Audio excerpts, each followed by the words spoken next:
Assalamualaikum warahmatullahi wabarakatuh. Selamat pagi dan salam sejahtera. Om Swastiastu, Salam, Namo Buddhaya, salam kebajikan. Yang saya hormati Bapak Daniel Johan, anggota Komisi 4 DPR RI. Berikutnya Bapak Profesor Dr. Hermanto Siregar, Guru Besar IPB, dan hadirin sekalian yang sungguh saya banggakan.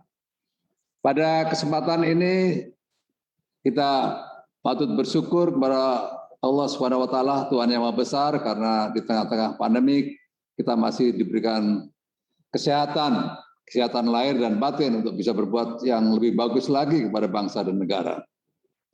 Selanjutnya atas nama keluarga besar HKTI, Himpunan Keluarga Besar Tani Indonesia, mengucapkan selamat Hari Tani Nasional yang jatuh pada tanggal 24 September 2021, yang pastinya kemarin. Kita jadikan momentum Hari Tani ini menjadi sesuatu yang lebih advance, merefleksikan diri kita, agar kita bisa menata kembali petani dan pertanian Indonesia. Hadirin sekalian, HKTI sebagai organisasi sosial atau organisasi sosial kemasyarakatan membawa misi untuk memakmurkan petani. Sekali lagi, untuk memakmurkan petani. Untuk itulah dalam setiap kesempatan saya berbicara dengan lantang, petani harus kaya. Jangan ragu-ragu untuk menjadi kaya petani ini. Berikutnya yang harus kita mainkan di dalam organisasi HKTI adalah kita menempatkan HKTI sebagai bridging institution.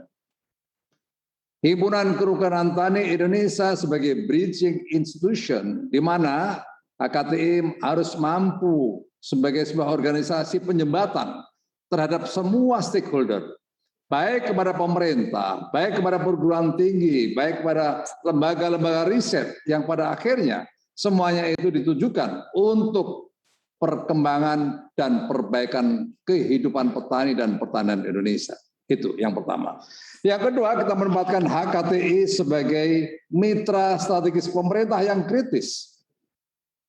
Maknanya adalah dalam semua apa yang kita lakukan, kita memberikan support atas berbagai kebijakan yang positif kepada pemerintah. Tetapi manakala ada kebijakan-kebijakan sungguh-sungguh merugikan masyarakat petani, maka HKTI harus berani berteriak untuk memberikan koreksi apabila itu sungguh-sungguh merugikan para petani. Hadirin sekalian, tadi moderator sudah mengatakan bahwa ada beberapa hal yang menjadi persoalan-persoalan bagi para petani. Yang pertama, persoalan-persoalan itu adalah tanah. Tanah kita yang semakin sempit, rata-rata kita miliki 0,2 hektar, udah sempit, rusak. Itu kondisinya. Persoalan yang kedua adalah persoalan capital. Pemerintah saat ini telah menyiapkan KUR yang jumlahnya meningkat. Tahun yang lalu 50 triliun, saat ini di atas 70 triliun. Tetapi masyarakat kita masih juga menghadapi kesulitan bagaimana bisa ikut terlibat dan mendapatkan kemudahan di dalam mendapatkan KUR itu. Persoalan capital. Yang kedua adalah persoalan teknologi. Petani kita masih berkutat dengan persoalan teknologi, di mana dia tidak sensitif atas perkembangan itu. Nah, ini tugas-tugas kita untuk selalu memberikan penyegaran kepada para petani, sehingga para petani selalu aware bahwa kita bertani tidak cukup dengan teknologi yang masa lalu. Begitu. Berikutnya persoalan selanjutnya adalah persoalan market atau pasca panen, di mana persoalan pasca panen tidak pernah berhenti dihadapi oleh para petani. Ya. Selalu petani menghadapi persoalan yang posisinya lemah. Kenapa? Karena harga selalu pasti menjadi persoalan bagi mereka-mereka itu. Petani dalam kondisi mau panen, itu rata-rata kondisi yang terdesak. Sehingga dengan harga yang rendah pun, petani biasanya melepas itu. Ini juga persoalan yang perlu kita pikirkan bersama. Belum lagi persoalan-persoalan masalah sarana prasarana dan sarana produksi, di antaranya pupuk dan seterusnya. Itu teman-teman sekalian, hadirin sekalian. Berikutnya, bagaimana HKTI melihat arti penting dari Hari Tani ini? Kita memaknai Hari Tani ini adalah sebuah perubahan. Ini sungguh sangat penting perubahan ya.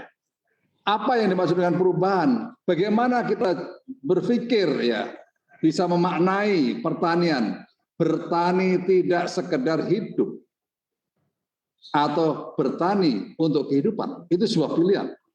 Kalau bertani untuk sekedar hidup, maka akan sulit petani merubah hidupnya dari sebuah lingkungan yang seperti itu menjadi lingkungan yang semakin baik. Maka kita bertani dalam rangka untuk kehidupan. Itu harus ada perubahan mindset. Yang kedua, bertani sekedar menanam atau bertani dengan selalu mengikuti perkembangan. Kalau kita bertani cara-cara yang lampau, maka tidak mengikuti perkembangan teknologi, apalagi IT, maka kita sungguh akan menjadi petani yang tertinggal. Berikutnya, perubahan mindset yang ketiga adalah menunggu permintaan atau menciptakan pasar atau menciptakan demand. Ini, kalau kita sebagai petani tidak mengikuti bagaimana kebutuhan atau market itu membutuhkan sesuatu, maka sungguh sangat tertinggal.